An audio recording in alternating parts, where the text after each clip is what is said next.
आज की जो हमारी रेसिपी है वो एकदम ख़ास है क्योंकि आज हम मिठाई बनाएंगे वो भी पपीते से। और ये है व्रत स्पेशल मिठाई, इसे आप व्रत में खा सकते हैं। यहाँ मैंने 1 केजी पपीता लिया है, पर सारे की मुझे मिठाई नहीं बनानी है। हम इसमें से आधे पपीते का ही इस्तेमाल करेंगे मिठाई बनाने के लिए। तो सबसे पहले हम पपीते को अच्छे से धो लेंगे, उसके बाद हमें इस तरह से चाकू से इसको काट लेना है 2 हिस्सों में। अब इसके आधे हिस्से को हम अलग रख देंगे और आधे हिस्से से हम इसकी मिठाई बनाकर तैयार करेंगे। ये 1 केजी पपीता था तो आधा लिया मैंने, तो यानी कि ये आधा केजी पपीते का ही हमने इस्तेमाल किया है इस मिठाई में। दोस्तों, अगर आपको मेरी रेसिपी पसंद आती है तो प्लीज़ वीडियो को लाइक कर दीजिएगा और चैनल को भी सब्सक्राइब करना बिल्कुल मत भूलिएगा। अब हमें पपीते के जो अंदर वाला हिस्सा है उसको निकाल देना है क्योंकि वो कड़वा होता है, और इसका छिलका भी हमें उतार लेना है। और हमारा जो पपीता है इसमें देखिए आपने बिल्कुल भी बीज नहीं है। अगर बीज होंगे तो बीजों को भी हमें बिल्कुल अच्छे से साफ़ कर देना है और इस तरह से हमें इसे सारे पपीते को छील लेना है। ये देखिए इस तरह से इसका अंदर वाला हिस्सा थोड़ा अच्छे से उतार देना है, क्योंकि अगर आप इसको नहीं निकालेंगे तो मिठाई आपकी कड़वी बनेगी। हमें सारा छिलका उतार देना है, बिल्कुल अच्छे से पपीते को साफ़ कर लेना है। और एक और बात मैं बताना चाहूँगी, इस मिठाई में हमने ना तो खोए का इस्तेमाल किया है और ना ही हमने इसमें दूध या मिल्क पाउडर का इस्तेमाल किया है। बहुत ही आसानी से आप इसे बना सकते हैं, बहुत ही जल्दी बनकर तैयार हो जाती है बिना किसी झंझट के। और ये देखिए सारे पपीते का मैंने अच्छे से छिलका उतार कर इसको एक बार फिर से धो लिया है। वैसे तो मैंने इसे पहले भी धोया था, लेकिन काटने के बाद पपीते में से थोड़ा सा दूध जैसे निकल जाता है, इसलिए मैंने इसे फिर से धो लिया है। अब कद्दूकस के ये जो बारीक वाला हिस्सा होता है, एक तो सबसे मोटे वाला होता है, उससे थोड़ा पतले वाले हिस्से से हमें इसे कद्दूकस करना है।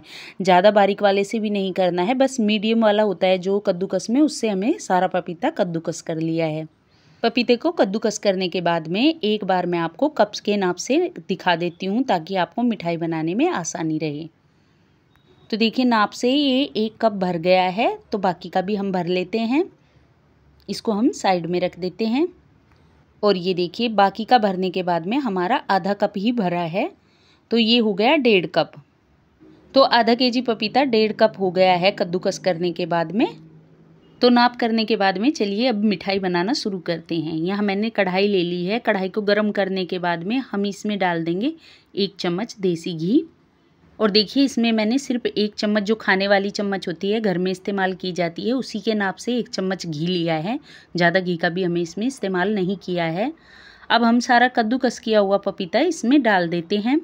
और पपीता डालने के बाद में इसको मीडियम आंच पर हमें पकाना है ताकि पपीता भी अच्छे से पक जाए और इसमें जितना पानी है वो बिल्कुल अच्छे से हमें सुखा देना है।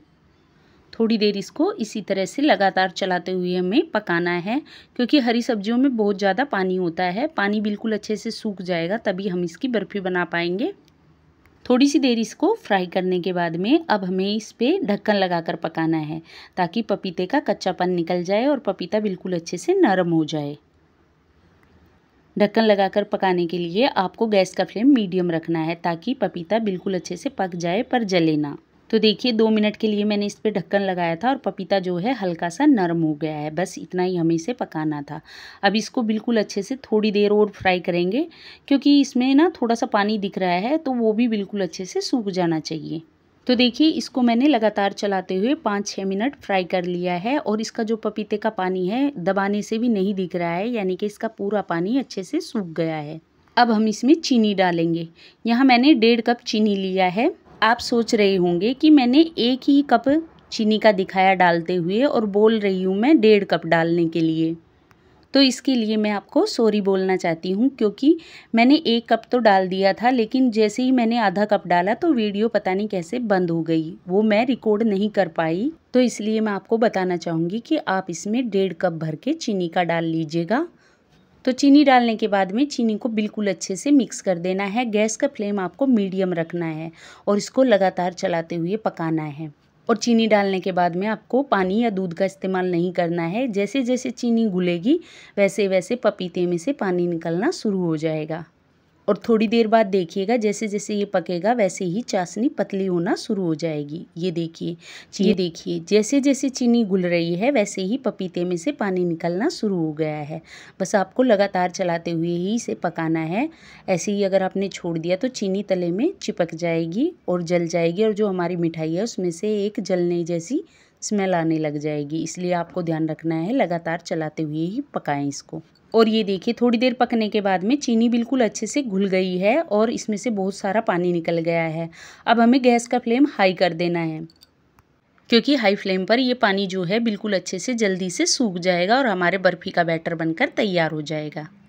इस मिठाई में हमें किस चीज़ का इस्तेमाल करना है, क्योंकि हम इसमें खोआ तो नहीं डाल रहे हैं, तो ये हमारी जो मिठाई है एकदम नरम बनकर तैयार हो, इसके लिए हम इसमें इस्तेमाल करेंगे मलाई का। ये दूध की फ्रेश मलाई है, तो इसमें हमने 4 चम्मच भर के मलाई डाल देनी है। घर में जो खाना खाने के लिए इस्तेमाल की जाती है चम्मच, उसी के नाप से 4 चम्मच एकदम ऊपर तक भरी हुई हम मलाई की डाल देंगे। मलाई का इस्तेमाल करने से हमारी जो बर्फ़ी है एकदम मक्खन जैसी सॉफ्ट और खोए जैसी नरम बनकर तैयार होगी। मलाई डालने के बाद में इसको बिल्कुल अच्छे से हमें मिक्स कर देना है और इसको लगातार चलाते हुए हमें हाई फ्लेम पर पकाना है जब तक कि इसका पूरा पानी सूख ना जाए और चाशनी हमारी बनकर अच्छे से तैयार ना हो जाए। बर्फ़ी बनाने के लिए बिल्कुल अच्छे से आपको चाशनी को बढ़िया तरीके से पकाना होता है। अगर चाशनी आपकी अच्छे से नहीं पकेगी तो बर्फ़ी की जगह आपको हलवा खाना पड़ेगा। इसलिए चाशनी का ध्यान रखिए कि चाशनी बिल्कुल अच्छे से पकाए, तभी आपकी बर्फ़ी बनकर तैयार होगी। तो देखिए जैसे जैसे चाशनी पक रही है वैसे ही ये गाढ़ी होनी शुरू हो गई है। अब हमें इसमें डालना है क्या, ये मैंने यहाँ लिया है काजू और बादाम का पाउडर। काजू और बादाम को मिक्सी जार में बिल्कुल बारीक पीस कर लिया है। आप अगर काजू बादाम नहीं डालना चाहते तो आप इसमें मूंगफली को हल्का सा फ्राई करके उसका पाउडर बनाकर भी डाल सकते हैं, उससे भी इसमें बहुत ही अच्छा टेस्ट आएगा। और अगर आप इसे सर्दियों में बना रहे हैं तो आप इसमें तिल पीस कर भी डाल सकते हैं। और अगर आपके पास मखाने हैं तो मखाने को हल्का सा क्रिस्पी करके उनका पाउडर बनाकर भी आप इसमें इस्तेमाल कर सकते हैं। मैंने 2-3 चीज़ बताई है, आप इनमें से कोई भी एक चीज़ ज़रूर डालिएगा।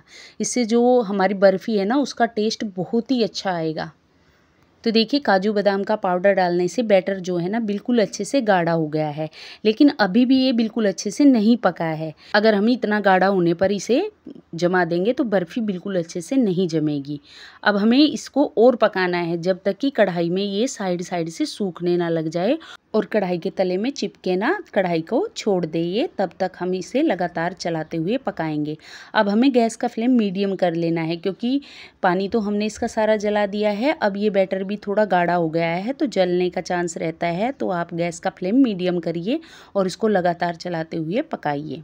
और ये देखिए 3 से 4 मिनट लगातार पकाने के बाद में बैटर जो है बिल्कुल अच्छे से गाढ़ा हो गया है और इस तरह से देखिए कढ़ाई को छोड़ने लग गया है और जो कढ़ाई का साइड वाला हिस्सा है ना वो भी थोड़ा सूख सा गया है। अब गैस का फ्लेम बंद करके इसको नीचे उतार लेंगे और इसको हमें लगातार चलाते हुए थोड़ी देर के लिए ठंडा करना है। ज़्यादा नहीं, इसको 2-3 मिनट के लिए ही ठंडा करना है। जब ये थोड़ा सा और गाढ़ा हो जाए और आपको लगे कि इसको चलाने से आपके हाथ में भारीपन जैसे लगने लगे तो समझ जाइएगा बर्फ़ी जमने के लिए तैयार है। तो देखिए 3-4 मिनट मैंने इसको लगातार चलाते हुए ठंडा कर लिया है और जो ये बैटर है वो थोड़ा सा गाढ़ा हो गया है। तो चलिए अब इसकी बर्फ़ी जमाते हैं। बर्फ़ी जमाने के लिए यहाँ मैंने एक प्लेट में बिल्कुल अच्छे से घी लगा दिया है चारों तरफ, ताकि बर्फ़ी बिल्कुल अच्छे से आसानी से प्लेट से बाहर निकल जाए, वो चिपके ना। अब इसमें हमें सारा बैटर डाल देना है। अभी आपको ये थोड़ा पतला लग रहा है, लेकिन जैसे जैसे ये और ठंडा होगा तो वैसे ही ये गाढ़ा हो जाएगा और इसकी बर्फ़ी बनकर तैयार हो जाएगी। तो सारा बैटर हमें इस घी लगी प्लेट में डाल देना है और बर्फ़ी का बैटर प्लेट में डालने के बाद में हल्के हल्के हाथों से हमें इसे पूरी प्लेट में फैला देना है। और बर्फ़ी को प्लेट में फैलाने का एकदम आसान तरीका मैं आपको बताती हूँ। एक कटोरी ले लेंगे और कटोरी के पिछले हिस्से पर हम थोड़ा सा घी लगा लेंगे और कटोरी के पिछले हिस्से पर पूरे अच्छे से फैला देना है। अब इसको हाथों से हल्का हल्का दबाते हुए, चिकना करते हुए हमें फैला देना है।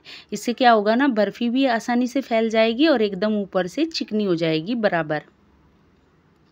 तो देखा कितने आसान तरीके से हमने इसको प्लेट में अच्छे से फैला दिया। अब हम इसके ऊपर डाल देंगे कटे हुए बादाम और काजू।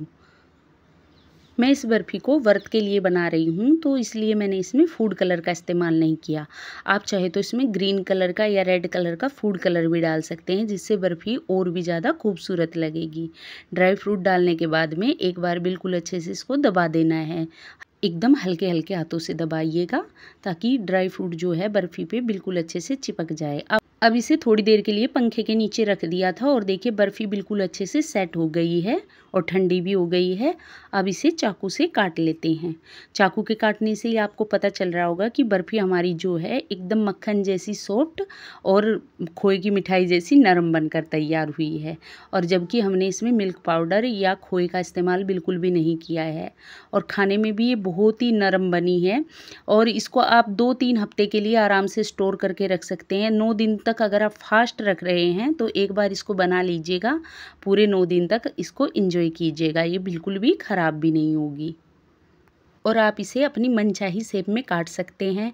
मैंने इसको काजू कतली के तरीके से काटने की कोशिश की थी, लेकिन मेरी जो काजू कतली है वो थोड़ी ज़्यादा ही बड़ी हो गई है। अब हमें चाकू से ही इस तरह से इसके पीस निकाल लेने हैं। देखिए बहुत ही आसानी से निकल रही है और प्लेट में भी ये बिल्कुल नहीं चिपकी और एकदम सॉफ्ट बनी है। तो चलिए अब आपको इसको तोड़ कर दिखाती हूँ। ये देखिए बहुत ही नरम हमारी मिठाई बनकर तैयार हुई है। तो आपको मेरी ये रेसिपी कैसी लगी मुझे कमेंट करके ज़रूर बताइएगा। रेसिपी अगर आपको पसंद आई है तो प्लीज़ वीडियो को लाइक करके चैनल को सब्सक्राइब करना मत भूलिएगा। Thank you.